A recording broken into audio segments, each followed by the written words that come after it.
Assalamualaikum warahmatullahi wabarakatuh. Hari ini kita akan membahas bab 6, terhapus kesalahanku karena Allah Maha Pengampun. Nah, di sini kita akan membahas tentang optimis dan sabar dalam menggapai ampunan Allah Subhanahu wa taala. Nah, Anda semuanya, Allah Subhanahu wa taala menjanjikan kepada semua manusia akan kehidupan yang bahagia.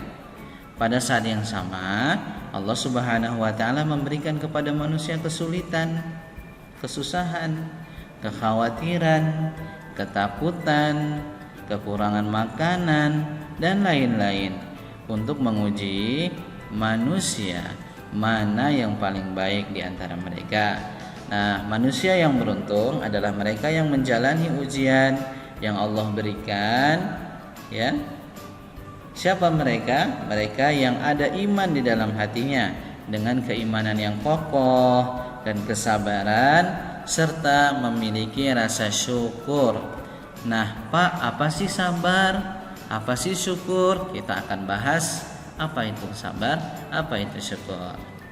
Nah, isi kandungan hadis riwayat Muslim dari Abu Yahya. Kita lihat hadisnya.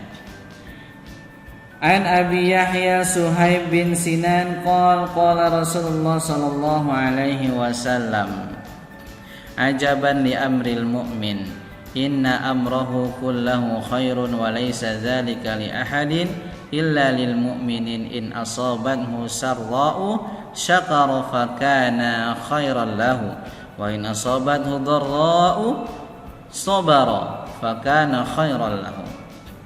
Sungguh menakjubkan urusan seorang mukmin. Sesungguhnya seluruh urusannya itu baik dan hal itu tidak dimiliki kecuali oleh seorang mukmin. Apabila dia mendapatkan nikmat, dia bersyukur dan itu baik baginya. Dan apabila dia mendapatkan musibah, dia sabar dan itu baik baginya. Nah, anda semuanya, hadis ini menunjukkan besarnya keutamaan syukur di saat senang dan bersabar di saat sulit. Bahkan kedua sifat inilah yang merupakan penyempurna keimanan seorang hamba. Nah, Abdullah bin Mas'ud berkata, iman itu terbagi menjadi dua bagian. Sebagian yang sabar dan sebagian lain adalah syukur. Ya, jadi sabar dan syukur. Nah, syukur itu apa itu syukur? Syukur berasal dari bahasa Arab dengan kata dasar syakara yang artinya berterima kasih. Bentuk masdar dari kalimat ini adalah syukr, syukron yang artinya rasa terima kasih. Nah, syukur terbagi menjadi 3. Syukur dengan hati, ya. Syukur dengan hati itu apa? Ya, kita mengetahui bahwa nikmat ini berasal dari Allah Subhanahu wa taala, bukan dari selain Allah. Syukur dengan lisan, dengan mengucapkan alhamdulillah dan selalu memuji Allah Subhanahu wa taala. Kemudian syukur dengan jasmani adalah dengan tidak mempergunakan setiap anggota tubuh kita ini, ya. Kita tidak mempergunakan tubuh kita untuk hal yang Allah tidak sukai. Namun sebaliknya, kita gunakan tubuh ini untuk berbuat yang Allah perintahkan. Gitu ya, Anda semua. Nah, kemudian apa itu sabar? Nah, sabar Allah memerintahkan kepada semua muslim untuk bersabar dalam menjalani kehidupan dunia. Seringkali manusia diberi ujian, tetapi ujian yang diberikan sebenarnya tidak terlepas dari batas kemampuan umatnya. Nah, selain itu umat muslim juga dianjurkan untuk bertakwa kepada Allah. Sabar dalam maksud ini adalah untuk menahan diri dari maksiat dan tetap taat kepada Allah. Nah, sabar itu ada berapa macam? Sabar dalam musibah, artinya setiap musibah yang datang kita bisa menyikapinya dengan positif. bahwa ini adalah ujian dari Allah untuk meningkatkan kualitas keimanan kita. Kita harus lulus, ya, kita harus sabar dalam musibah. Kemudian sabar tidak melakukan maksiat. Begitu banyak peluang untuk kita bermaksiat, namun kita tetap sabar, ya, untuk tidak melakukan kemaksiatan karena kita tahu bahwa Allah tidak suka kepada hambanya yang bermaksiat. Maka kita harus lulus dalam sabar tidak melakukan maksiat. Kemudian yang terakhir, sabar dalam kata ketaatan. Begitu banyak perintah Allah.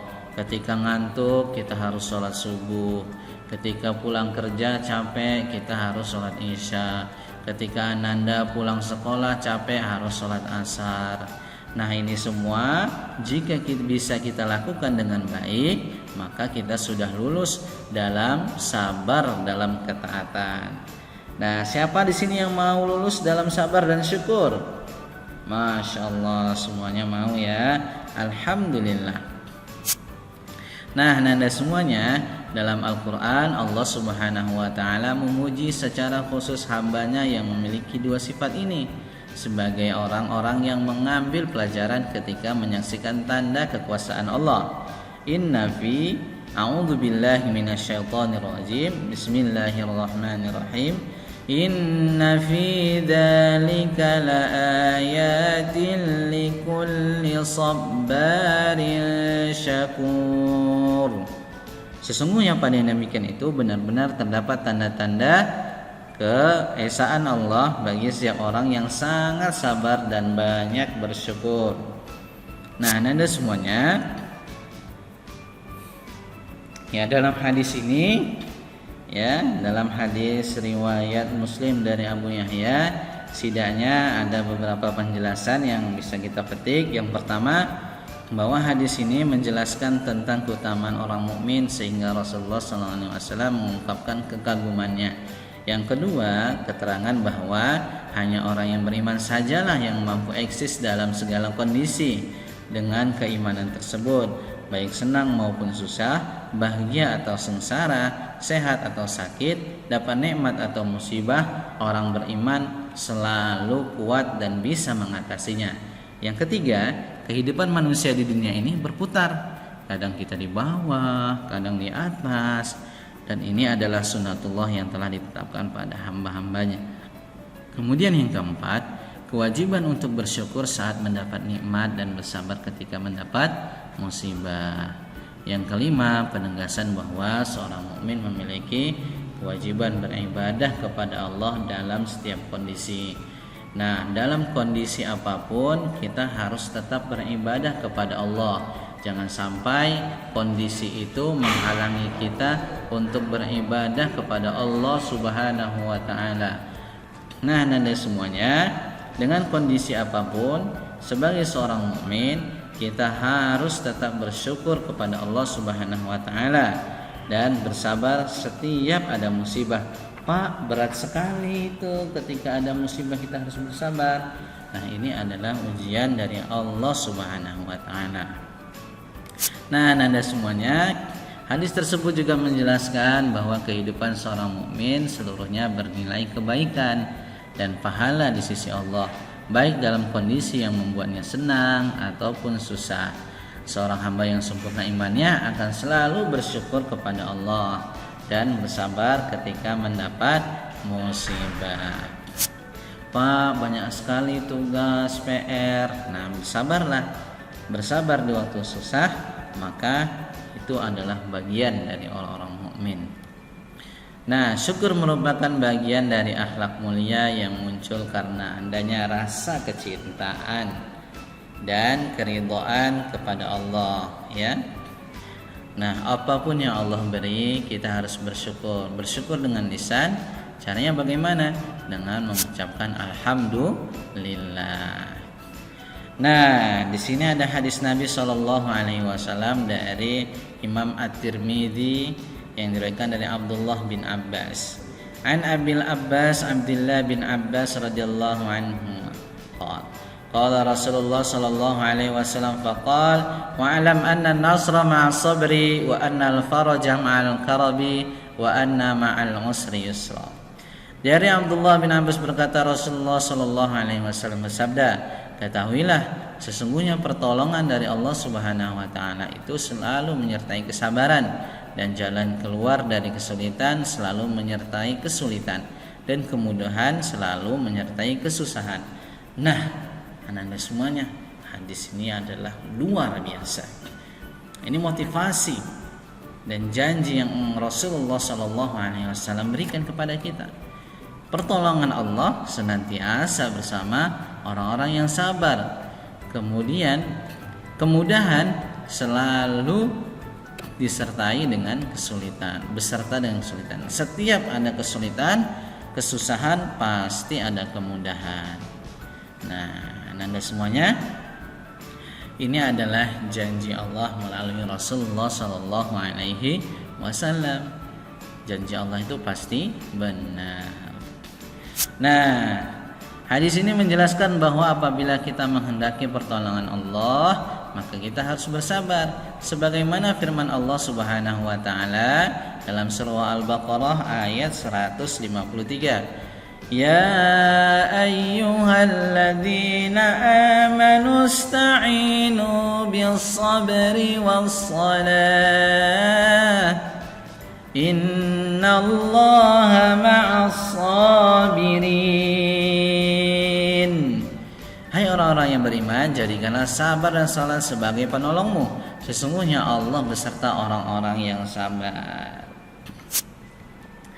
Nah, dalam hadis yang tadi dijelaskan bahwa jalan keluar, solusi yang ditawarkan ketika kita dalam kesulitan adalah dengan sabar dan sholat.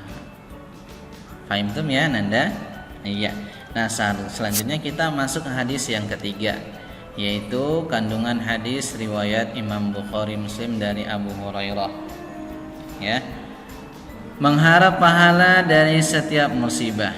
Wa an Abi Hurairah radhiyallahu anhu anin Nabi sallallahu alaihi wasallam qala ma yusibul muslima min nasabin wala wasabin wala hammin wala hazanin wala adha wala ghammin hatta syaukatu yushakuha illa kafarallahu biha minal khotaya. Tidaklah seorang muslim tertimpa rasa letih, penyakit, kesedihan, gundah gulana, gangguan, sesuatu yang menyesakkan hati hingga duri yang menusuknya, melainkan dengan semua itu Allah akan menghapusnya sebagian dari dosa-dosanya. Nah, Anda semuanya, dalam riwayat lain juga disabdakan, ma min muslimin yusibuhu adza min marad fama siwa. Tidaklah seorang muslim mendapat gangguan seperti suatu penyakit atau selainnya, melainkan dengan sebab itu Allah menggugurkan dosa-dosanya, seperti pohon yang menggugurkan daunannya. Masya Allah. Nah, Anda semuanya, hadis ini tersebut menjelaskan bahwa penyakit merupakan sebab pengampunan atas kesalahan-kesalahan yang pernah dilakukan dengan hati, ya, dengan hati, penglihatan dengan hati, ya, penglihatan, lisan, pendengaran, dan mata, ya. Jadi seluruh anggota badan kita, hati, lisan, pendengaran, mata, itu semua, ya, itu semua nanti akan dimintai pertanggungjawaban. Maka haruslah kita berkata baik, dalam hati tidak mengeluh, tidak menggunjing orang lain, mendengar yang baik-baik, ya, melihat yang Allah ridhoi. Terkadang penyakit itu juga merupakan hukuman dari dosa yang pernah dilakukan, sebagaimana firman Allah Subhanahu wa taala dalam surah Asy-Syura dalam surah Asy-Syura ayat 30. Wa ma asabakum min musibatin fabima kasabat aydikum wa ya'fu an katsir. Dan apa saja musibah yang menimpamu, maka adalah disebabkan oleh perbuatan tanganmu sendiri. Dan Allah memaafkan sebagian besar dari kesalahan kita. Nah, Anda semuanya, semua akibat buruk itu adalah sebab oleh perbuatan tangan kita sendiri, baik sadar maupun tidak sadar. Itu adalah akibat dari tangan kita. Oleh karena itu Anda semuanya, marilah kita mempergunakan tangan kita, mempergunakan telinga kita, hati kita, lisan kita untuk selalu melakukan kebaikan yang Allah ridhai. Jangan melakukan apa yang Allah tidak sukai, maka nanti pertanggungjawabannya akan mudah. Nah, Anda semuanya, sebagai rangkuman, nah ini rangkuman di pelajaran ke bab 6 ini. Semoga Anda semuanya dapat paham dan dimudahkan oleh Allah Subhanahu wa taala, untuk menerima ilmu dan mengamalkannya. Kita akhiri dengan hamdalah dan doa kafaratul majlis. Alhamdulillahirabbil alamin. Subhanakallahumma bihamdika asyhadu an la ilaha illa anta astaghfiruka wa atubu ilaik. Wassalamualaikum warahmatullahi wabarakatuh.